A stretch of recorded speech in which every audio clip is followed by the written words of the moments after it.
পোহৰৰ জোনাকী সাহিত্য চৰ্চা মঞ্চলৈ নৱবৰ্ষৰ শুভেচ্ছা জনাই মই মোৰ এটি অনুভৱ ব্যক্ত কৰিবলৈ ওলাইছোঁ। সৌন্দৰ্যৰ পোহাৰ। দিন বাৰ সময় দি নাযাওঁ দিয়া, ভাল নালাগেচোন বাধ্যবাধকতা।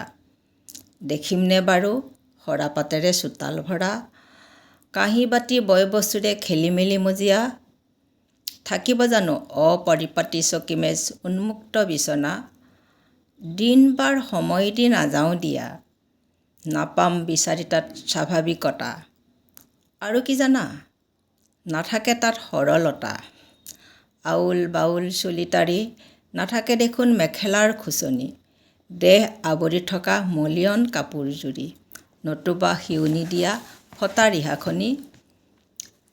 ভঁৰালৰ গাধৰিৰ লাও কোমোৰাৰ মাজত প্ৰকৃতিৰ ছন্দই মেলিছে পোহাৰ। অনাবিল আনন্দৰ তুলিছে জোৱাৰ।